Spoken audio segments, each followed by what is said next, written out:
무게와 소망이라는 제목입니다. 우리 옆에 계신 분하고 한 번 더 인사하겠습니다. 사랑하고 축복합니다. 사랑하고 축복합니다. 한 번 더 인사하겠습니다. 오늘도 은혜 받는 예배 되십시오. 오늘도 은혜 받는 예배 되십시오. 먼저 좀 죄송한 말씀 드립니다. 제가 몸을 좀 잘 관리해야 되는데 감기가 들어가지고 좀 불편하게 목소리가 들리실 수 있습니다. 건강 하나 못 지키냐 이렇게 얘기하실 것 같아서 늘 죄송한 마음인데 그래도 위에서 기도해 주시고 또 건강할 수 있도록 애써주신 모든 분들께 감사의 말씀 드립니다.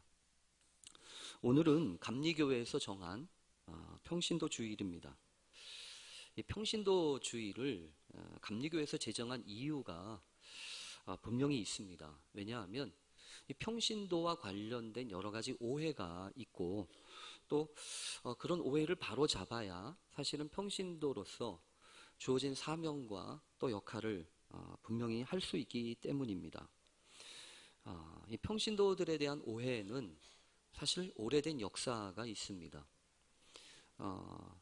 여러분들이 아시는 것처럼 이 유럽의 중세 시대에 이 전통적인 카톨릭 교회에서부터 아마 그 이전부터 거슬러 올라갈지도 모르겠습니다. 이 복음과 또 교회와 또 여러 가지 이런 것들에 대한 오해 때문에 사실은 이 평신도와 관련된 여러 가지 잘못된 이해가 팽배해졌습니다.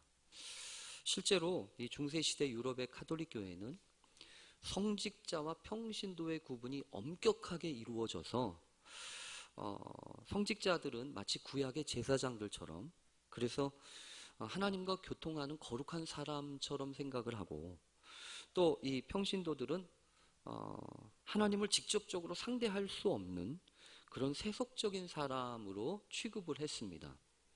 그래서 여러분도 아시는 것처럼 하나님의 말씀이 담겨있는 성경책도 사실은 평신도들에게는 주질 않았습니다.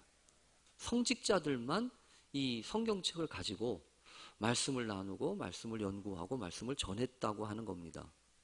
아마 그 얘기는 평신도들은 성경을 줘도 못 읽는다, 또 제대로 해석할 수가 없다라고 하는 그런 생각을 가지고 있기 때문은 아닌가라는 생각을 해봅니다. 또 그것뿐만이 아닙니다. 보통 요즘엔 우리가 하나님 앞에 나아가 회개하고 죄를 자복하고 또 그래서 하나님 앞에 나아가는 일들이 누구나 할 수 있지만 이 중세 시대에는 그 회개조차 이 평신도들은 하나님 앞에 나아가서 할 수가 없었습니다.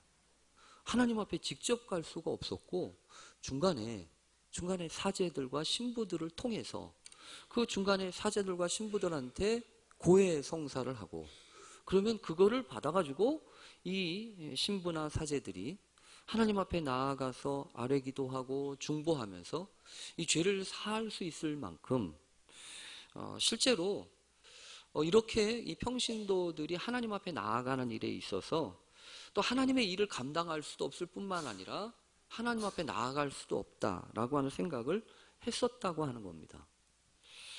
그런 것들이 깨지기 시작한 것이 종교개혁이지요.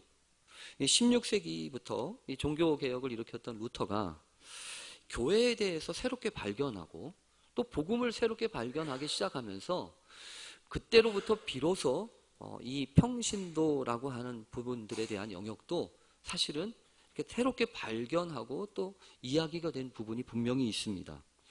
1520년도에 이 독일의 귀족들에게 독일 기독교 귀족들에게 고함이라고 하는 이 글을 루터가 썼었는데요. 그 루터가 그 쓴 글에 보면 이렇게 되어 있습니다. 모든 신자들은 그가 성직자이든 아니든 상관없이 누구든지 예수 그리스도를 통하여 직접 하나님께 나아가 예배하며 교제할 수 있다. 아멘 안 하세요? 여러분들은 아니세요? 아멘이죠. 여러분 그렇잖아요. 누구든지 그 사람이 성직자이든 성직자가 아니든 상관없이 누구든지 예수 그리스도를 통하여서 십자가의 그 보혈을 의지하는 사람은 누구든지 그 믿음으로 말미암아 하나님 앞에 직접 나아갈 수 있다라고 하는 것이 그 유명한 만인 제사장직의 선언이었습니다. 그래서 그때로부터 사실은 평신도라고 하는 부분에 대한 새로운 발견들이 일어나고 또 평신도 그룹들을 하나님의 은혜 가운데서 새롭게 하고 키워내는 것이 목회다라고 하는 생각들이 있게 됩니다. 그것의 바탕이 되는 성경 구절이 베드로전서 2장 9절, 아까 예배를 시작하면서 읽었던 말씀입니다. 제가 다시 한번 읽어보겠습니다. 그러나 너희는 택하신 족속이요 왕같은 제사장들이요 거룩한 나라요 그의 소유가 된 백성이니 이는 너희를 어두운 데서 불러내어 그의 기이한 빛에 들어가게 하신 이의 아름다운 덕을 선포하게 하려 하심이라. 여러분, 평신도들이 누구라고요?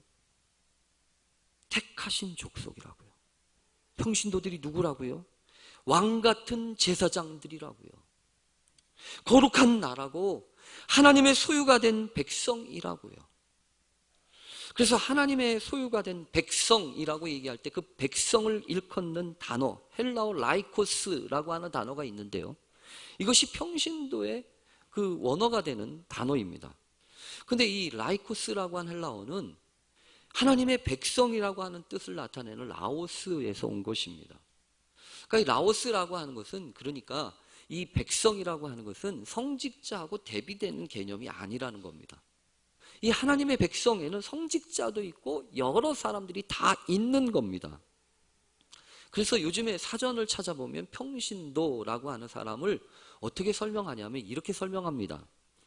기독교에서 성직을 받지 아니한 신자, 일반적으로는 교인, 교우, 성도를 의미한다. 어떻게 생각해 보면 맞는 것 같아요. 그런데 상당히 부족한 개념입니다. 그리고 상당히 문제의 소지가 있는 내용입니다. 왜냐하면 성직이라고 하는 것을 무엇으로 볼 것인가에 따라서 성직자가 달라지잖아요. 여러분, 성직이라고 하는 것이 무엇입니까? 거룩한 직업이라고 하는 것이 무엇입니까? 교회에서 일하는 목사만 성직입니까? 그러면 바깥에서 세상에서 일하는 직업은 그거는 성직이 아닙니까? 한스 퀸이라고 하는 유명한 신학자가 했던 말이 있습니다. 목사는 교회를 향해 파송된 성직자이다. 반면에 평신도는 세상을 향해 파송된 성직자다. 성직자가 평신도라는 거예요. 우리들 모두가 다 하나님으로부터 부름받은 사람들이라고 한다면 다 성직자라는 거예요. 그러니까 평신도라고 하는 것을 이 성직자라고 하는 것과 대별해가지고 그렇게 생각하게 만드는 여러 가지 시도들은 적절하지 않습니다. 오히려 하나님 앞에서 여러분 평신도로서 부름받은 백성으로서 하나님 앞에 나아가 하나님의 뜻을 이루고 하나님의 역사를 감당하기 위해서라고 한다면 너나 할 것 없는 거예요. 가끔 여러분 그런 경우가 있습니다.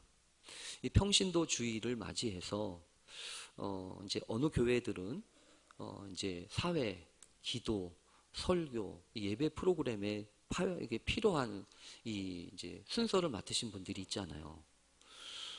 그래서 설교까지 이 평신도들 그룹들에게 이렇게 맡기는 경우가 있어요. 그래서 저도 이번엔 좀 그렇게 하면 좋을까라는 생각도 해봅니다. 마침 오늘 오후에는 우리가 평신도 대회를 합니다. 그러면 우리 세검정교회에 있는 우리 상영배 장로님이 오셔서 말씀을 전해주세요. 참 귀한 일입니다. 아마 이분이 말씀을 전해주실 때 또 큰 은혜가 있을 거라고 생각합니다. 그리고 또 기회가 된다면 우리 교회도 내년쯤 평신도 주일에는 저는 좀 저 밑에서 있다가 예배도 좀 드리고 우리 평신도들 중에서 한 분이 좀 설교도 좀 해주시면 좋겠어요. 대답들이 없으시네요. 그렇게 해도 좋을 것 같아요.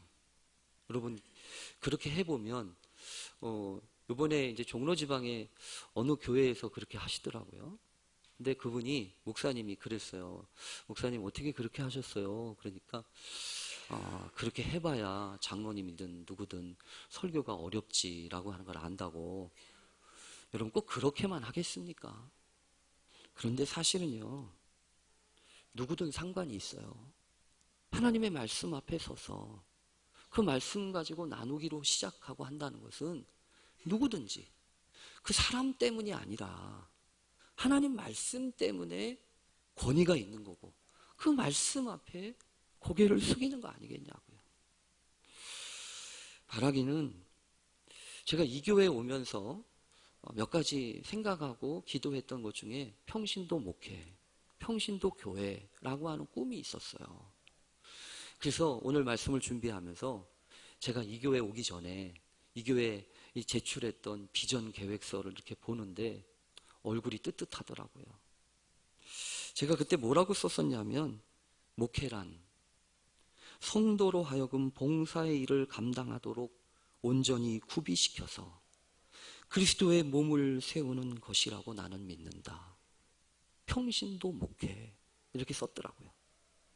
그러면서 목회는 자신을 세우는 일이 아니라 성도들 한 사람 한 사람을 하나님의 나라를 위한 인재로 세우는 일입니다. 목회는 성도가 받은 자신의 은사를 충분히 개발하고 발휘하도록 해서 자신에게 주어진 사명을 감당하도록 돕는 것입니다. 또 성도를 그렇게 구비시키는 과정을 통해서 목회자는 함께 성숙하게 되고 목회자와 성도는 결국 합력하여 그리스도의 몸을 세웁니다. 제가 그렇게 썼더라고요. 제가 그렇게 과연 하고 있는지 다시금 돌이켜보게 됐어요. 교회는 건물이 분명히 아닙니다. 교회는 부름받은 성도들의 모임입니다. 그래서 교회를 뜻하는 에클레시아라고 하는 단어는 부름받은 사람들이라는 뜻입니다. 그렇게 보여진다면 평동교회는 송월길 140번지에 세워진 건물이 아니라 이 자리에 와 있는 여러분 한 사람 한 사람, 여러분 한 사람 한 사람이 바로 평동교회인 거예요. 그래서 교회는 그리스도의 군사로 부름받은 성도 한 사람 한 사람이 함께 사역하기 위한 공동사역의 출발지이고 또한 이 교회만이 사역지의 전부가 아닙니다. 오히려 우리의 참된 사역지는 우리가 살아가는 삶의 자리, 그 각각의 삶의 자리가 아니겠습니까? 그래서 여러분 기억하십시오. 여러분 한 사람 한 사람은 세상에 파송받은 성직자들이에요. 여러분이 하는 일은 거룩한 일이에요. 그래서 모세를 하나님이 부르셨을 때도 모세야, 모세야, 내 발에서 신을 벗어라. 내가 선 곳은 거룩한 땅이다. 이러지 않았습니까? 거룩한 땅, 그곳은 이곳이 아니라 물론 이것도 그러겠지만 하나님 앞에서 살아가는 여러분의 삶의 현장, 그곳이 바로 거룩한 땅이고 거룩한 직임인 것을 기억하는 오늘 하루 되실 수 있기를 간절히 바랍니다. 오늘 본문을 그런 시각에서 보니까 오늘 말씀이 이렇게 보였어요. 먼저 여러분 오늘 말씀을 계속해서 우리는 서기관과 바리새인들을 향하여서 책망하셨던 주님의 책망을 이렇게 듣다 보니까 혹시 여러분들이 이렇게 생각하실까 봐 제가 드리고 싶은 말씀이 하나 있어요. 도대체 서기관과 바리새인들은 얼마나 잘못했길래, 도대체 뭘 그렇게 많이 잘못했길래 예수님이 이렇게 조목조목 따져가지고 책망하시는가? 여러분 이 사람들은 정말로 하나부터 열까지 잘못된 것으로 가득해가지고 도무지 어디부터 고쳐야 될지 모르는 사람 아니나? 여러분 정말로 그렇게 생각하십니까? 서기관과 바리새인들이 그럴 거라고 생각하십니까? 아니에요. 절대로 잘못하시는 거예요. 서기관과 바리새인들이라고 하는 사람은요, 당시 어떤 사람보다도 훨씬 더 신실하게 살고 하나님의 말씀대로 살려고 애를 썼던 사람들입니다. 그래서 이 사람들은 대충대충 믿는 그런 사람들이 아니었어요. 실제로 여러분 서기관이라고 하는 사람들은 어떤 사람들이냐면, 물론 예레미야의 서기관이었던 바룩처럼 예레미야 선지자가 이렇게 말씀을 전해주면 그것을 이렇게 받아 적어가지고 필사했던 서기관이었던 사람들도 있지만, 학사 에스라와 같은 그런 서기관도 있어요. 그래서 이 하나님의 말씀인 율법을 소중하게 여기면서 그것이 없어지지 않도록 포로로 끌려가는 그곳에 가서도 이 말씀을 같이 함께 적어서 보존하고 또 그것을 해석하고 가르치는 역할까지 했던 그런 사람들이 서기관이었습니다. 그러니 여러분, 이 사람들이 율법에 대해서 빠삭한 사람이지 않아요. 모르고서 어떻게 그럴 수 있겠습니까? 늘 말씀을 끼고 사는 사람들이 서기관이었던 거예요. 더군다나 바리새라고 하는 이 바리새인은요, 페루쉼이라고 하는 단어에서 온 건데, 이것은 분리한다는 뜻이에요. 그러니까 율법을 철저하게 지키기 위해서 하나님이 기뻐하시지 않는 것은 하나씩 하나씩 다 버리겠다라고 하는 그런 마음을 가지고 하나님 앞에 신실하게 살려고 애썼던 그런 사람들이 바로 바리새인들입니다. 그러니 여러분, 오늘 성경을 보면서 우리가 기억해야 합니다.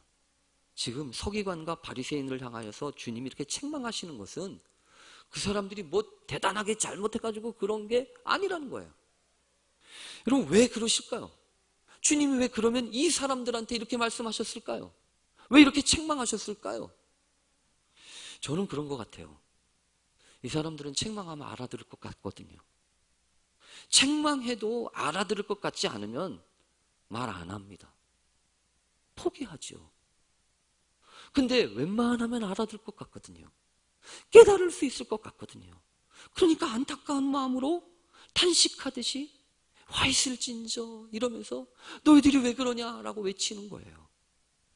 여러분, 저는 오늘 말씀을 보면서도 그런 느낌을 가져요. 여러분, 오늘날 우리 시대에 이렇게 저렇게 시련과 고난을 당하는 사람들이 뭐 우리보다 죄를 더 많이 져가지고 그럴 것 같습니까? 전혀 그렇지 않잖아요. 그거하고는 상관이 없어요. 오히려 있지요. 그런 과정을 통해서 값지게 감당할 수 있는 사람들이기 때문에 하나님은 그런 고난도 시련도 허락해 주신 거라고 믿습니다. 오늘 성경을 보면 특별히 11조와 관련된 말씀이 있습니다. 물론 이 11조라고 하는 것은 소득의 10분의 1을 하나님께 드린다는 것이지요. 그래서 아브라함부터 시작된 아주 오래된 전통, 율법의 규정이고 모세가 이 율법 가운데로 확정한 내용입니다. 그래서 이 11조와 관련된 얘기는 사실 쉽지 않아요. 그래서 오늘 성경도 사실은 저는 이 11조에 대한 이야기는 지금 오늘 다룰 얘기는 아닙니다. 근데 오늘 성경에 보면 이렇게 말씀하십니다. 서기관과 바리새인들이여, 너희가 박하와 회양과 근체의 11조는 드리되 라고 얘기하지 않습니까? 그러니까 다시 말하면 이 서기관과 바리새인들은 11조를 드렸다는 거예요. 근데 드리는데 11조 중에서 어떤 11조까지 드렸냐면 박하와 회양과 근체의 11조까지. 박하와 회양과 근체라고 하는 건 뭐냐 하면 이 박하라고 하는 거는 민트죠, 민트. 그래서 여러분들이 아시는 것처럼 이 향료나는 그 방향제로 쓰여지는 그런 향기 나는 채소입니다. 식물이에요. 그리고 이 회양이라고 하는 아네돈이라고 하는 이런 것도 미나리과의 식물이에요. 그래서 주로 양념에 사용되는 식물입니다. 약품과 향료로도 사용되어지긴 그런 것이었죠. 근체도 마찬가지입니다. 근체도 미나리과에 속하는 구민초라고 불려져서 풍미 있는 요리를 위해서 재배하는 그런 것들이래요. 그런데 이런 식물들은 이스라엘에서 재배하는 농작물 중에서 아주 사소한 것이었습니다. 아주 사소한 것이라는 거예요. 그런데 여러분, 이런 것까지 11조를 했다는 거예요. 서기관과 바리새인들은 그냥 넘어가도 될 만한 건데 박하와 회향과 근체, 여러분 조미료를 왕창 쓰는 사람이 어디 있어요? 조미료를 왕창 쓰는 사람이 없잖아요. 조금만 쓰지. 근데 그 조금 쓰는 조미료에서도 10분의 1을 구분해가지고 하나님 앞에 드릴 정도라고 한다면 여러분, 이 사람들이 얼마나 철저하게 하나님의 말씀대로 살려고 했던 사람이라고 하는 것을 이 성경은 우리에게 가르쳐 준다는 거죠. 그런데 여러분, 오늘 성경에 보면 이 사람들을 향하여서 주님이 책망하시는 거예요. 뭐라고 책망하시냐면, 너희들이 박하와 회양과 근처의 11조는 들이되, 안 드렸다는 얘기가 아니잖아요. 들이되 율법에 더 중한 바 정의와 공의와 긍휼과 믿음은 버렸도다. 여러분, 여기서 한 가지 중요한 거 있어요. 박하와 회양과 근체가 있고요, 정의와 긍휼과 믿음이 있어요. 근데 지금 이거는 챙겼는데 이거는 버렸다는 얘기 아닙니까? 이거는 버렸대요. 특히 이 정의, 긍휼, 믿음, 사실은 이 율법에 따르면 더 소중하고 중요한 가치이지요. 근데 이 사람들은 그걸 버렸다는 얘기입니다. 여러분, 그러시면서 주님이 하시는 말씀이 이렇습니다. 그러나 이것도 행하고 저것도 버리지 말아야 할지니라. 이것도 행하고 저것도 버리지 말래요. 저는 이 말씀을 묵상하는데, 하나님, 주님, 좀 너무 하시네요. 이 둘 중에 좀 하나만 하면 좀 안 되겠습니까? 이런 생각이 드는 거예요. 너무 힘들고 어려우면 두 개는 다 못하고 그 중에 하나라도 제대로 하면 안 되겠습니까? 그 얘기를 생각하면서 우리 교인들, 여러분들이 생각이 나는 거예요. 왜 생각이 나냐면, 우리 교회 교인들이 일주일 내내 어떻게 살까 곰곰이 생각해 보니까 아주 바쁘고 열심히 살 것 같아요. 아침부터 저녁까지 평일날 열심히 살 것 같아요. 신실하게 살 것 같아요. 거룩하게 살 것 같아요. 그러면 여러분, 주일이면 좀 쉬면 안 되겠습니까? 좀 편하게 쉬면 안 되겠습니까? 근데 예수 믿는다는 것 때문에 주일도 못 쉬고 이렇게 와가지고 예배를 또 드려야 되잖아요. 가끔 그런 경우가 있어요. 그래서 어떤 경우에는요, 교회에 좀 편하게 오고 싶은 마음이 있죠. 물론 성경에도 그런 표현이 있지 않습니까? 수고하고 무거운 짐진 자들아, 다 내게로 오라. 내가 너희를 쉬게 하리라. 이런 말씀 있잖아요. 그래서 교회 오면서 좀 쉬고 싶은 마음이 굴뚝 같아요. 근데 제가 이렇게 말씀드리지 않아도 우리 교회 교우들이 주일날 와가지고 편히 쉴 수 있나 라는 생각을 해보면 또 그게 아니에요. 그게 아니에요. 예배 드리면요, 또 오후 예배 드리기 전에 속회 모임이 있어가지고 속회도 모여야 되죠. 선교회도 모여야 되죠. 또 가만히 오기만 하면 좋을 텐데 이거 해라 저거 해라 말도 많아요. 그래가지고 어떤 때 보면 딱해요. 왜 그럴까? 좀 편하게 하면 안 될까? 그런 생각이 있어요. 여러분, 어떻게 하면 좋을까요? 오늘 말씀을 보면서 그런 고민이 되는 거예요. 좀 하나만 하라고, 편하게 하라고 하면 좋겠는데. 근데 주님이 오늘 분명히 얘기하시잖아요. 이것도 행하고 저것도 버리지 말아야 할 것이니라. 저는요, 이런 주님이 미웠어요. 한편으로는. 주님, 좀 편하게 쉽게 얘기하면 안 될까요? 근데 여러분, 왜 주님이 이렇게 얘기하신다고 생각하세요? 주님 왜 이런 얘기를 하신다고 생각하세요? 우선 여러분, 아까 말씀드렸던 마태복음 11장 28절에 수고하고 무거운 짐진 자들아, 다 내게로 오라. 내가 너희를 쉬게 하리라 라고 하시는 말씀 듣기 좋지요. 근데 그 다음에 있는 말씀까지 들어야 돼요. 그 다음에 있는 말씀을 보면 이렇습니다. 나는 마음이 온유하고 겸손하니 나의 멍에를 메고 내게 배우라. 그리하면 너희 마음이 쉼을 얻으리니 이는 내 멍에는 쉽고 내 짐은 가벼움이니라. 여러분 지금 주님이 말씀하시는 거에 따르면 짐이 두 가지네요. 수고하고 무거운 짐이 있고요. 주님이 우리에게 메워주시는 짐이 있다는 거 아니에요? 또 내가 너희를 쉬게 하리라 라고 하셨을 때 그 육체적인 쉼과 함께 그리하면 너희 마음이 쉼을 얻으리라 라고 얘기할 때 마음의 쉼이 있잖아요. 그러니까 여러분 어떻게 보면 내게 오라는 쉼만 있는 것이 아니라 배워야 되는 쉼이 있는 거예요. 벗어놓아야 될 짐이 있는가 하면 지고서 감당해야 하면서 편안한 그런 짐이 있다는 거예요. 그래서 오늘 말씀을 보면서 그런 고민이 들었어요. 이거 어떻게 하면 좋을까요, 주님? 근데 그 다음에 있는 말씀 있죠?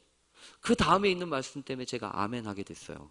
왜냐하면 그 다음에 있는 말씀이 이 말씀이에요. 맹인된 인도자여 하루살이는 걸러내고 낙타는 삼키는 도다. 하루살이는 걸러내고 낙타는 삼키는 도다. 여러분 이게 무슨 말이냐면 이런 뜻이에요. 하루살이나 낙타는 모두 다 율법의 부정한 짐승입니다. 그래서 하루살이도 먹어서는 안 되고 낙타도 먹어서는 안 되는 겁니다. 근데 여러분 보니까 어떻게 한다는 거예요? 하루살이는 걸러내고 낙타는 삼킨다는 거예요. 사실 여러분 어떤 게 먹기가 좋겠죠? 먹기가 쉬운 건 어떤 겁니까? 하루살이가 먹기가 쉽죠. 왜냐하면 그냥 꿀꺽하면 삼키는 거 아니에요. 근데 하루살이는 찾기도 쉽지 않아요. 근데 막 찾아서 그거는 걸러낸다는 거예요. 그런데 낙타는 삼키기가 얼마나 어렵겠어요. 낙타 삼키는 거 여러분 보셨어요? 낙타. 근데 어떻게 낙타를 삼킨다고 얘기하십니까? 제가 이 말씀을 보는 순간 그런 생각이 들었어요. 아, 어떤 거는 크기의 문제가 아니구나. 무겁다라고 하는 문제가 아니라는 거예요. 어떤 때 그럴까요? 어떤 때?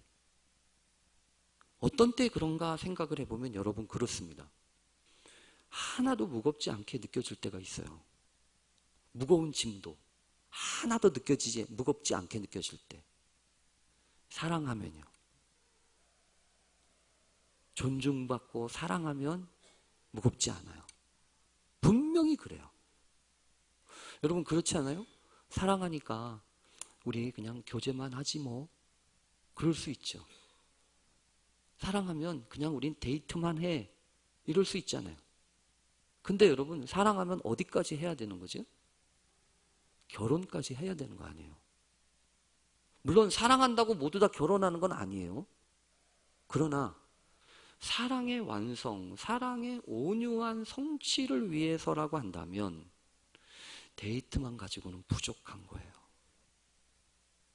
함께 지지고 볶고 때로는 눈물 쏙 빼고 때로는 내가 괜히 했지 이런 후회가 들더라도 그런 사랑의 관계를 성숙하게 하는 결혼의 과정을 통하여 사랑은 온전해지는 거 아니에요. 가끔 제가 그럴 때가 있다고 얘기 드렸죠. 목회를 하다 보면 여기저기 걸리적거리는 게 있어요. 뭐 한다고 보면 이거 해달라 저거 해달라 그래요. 그러면 집에서 집안일이죠. 그러면 말은 안 하지만 입이 대빨이나 나와가지고 왜 나한테 그런 걸 하라고 그래 이렇게 얘기를 하다가 이렇게 나오다가 하나님이 가끔 그러시다고요. 정윤아 너 그거 힘드냐? 그럼 내가 그거 없애줄까? 없애줄까? 그런 생각이 들면 바짝 긴장이 돼요.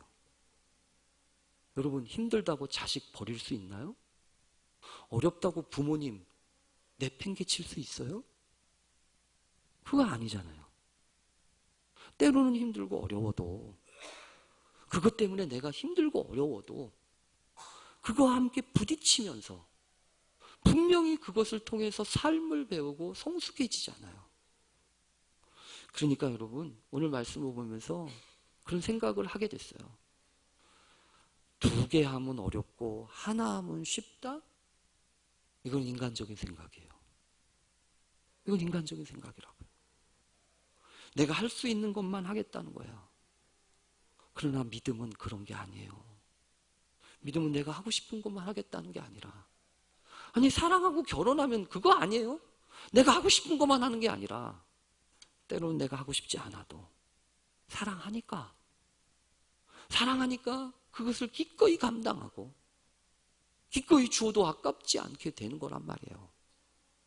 여러분, 오늘 말씀은 그렇다고 믿습니다. 사랑하는 우리 모두 평신도 여러분, 이것도 해야 되고 저것도 해야 되는 것 때문에 무겁지요. 힘들지요. 그러나 그 무게만큼 저는 하나님이 우리에게 그것을 감당할 수 있는 힘도 주신다고 믿습니다.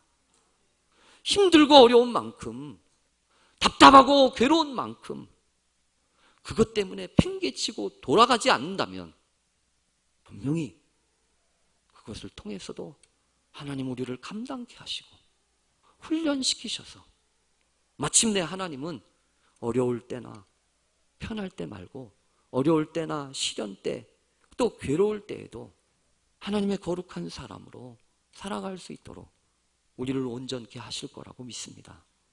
그런 은혜가 우리 모두의 삶 속에 있어지는 이 한 주간 되시기를 간절히 축원합니다. 아멘. 기도하겠습니다. 하나님 아버지, 박하와 회양과 근체는 챙길 줄 알지만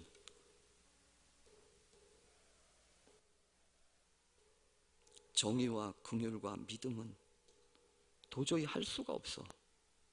내려놓을 때가 얼마나 많은지 알 수 없습니다. 그러나 주님, 이 정의와 긍휼과 믿음은 내가 세우는 것이 아니라 하나님이 주시는 것이기에 이 말씀은 나도 너와 함께 할 거야 라고 말씀하시는 그 말씀으로 받아야 하는 것을 믿습니다. 괴롭고 힘들고 어려울 때 우리만 거저 두시는 것이 아니라 인간이 되셔서 우리의 연약함과 부족함을 친히 담당하신 그 주님이 나와 함께 하시고 또 나로 하여금 견디게 하시는 줄로 믿사오니 주여, 우리로 하여금 이 믿음의 사람들이 다 되게 해 주시옵소서. 삶의 현장에서 거룩하게 살아가는 거룩한 성직, 귀한 그 직임을 받은 사람들이 다 되게 해 주옵소서. 예수님의 이름으로 기도합니다. 아멘.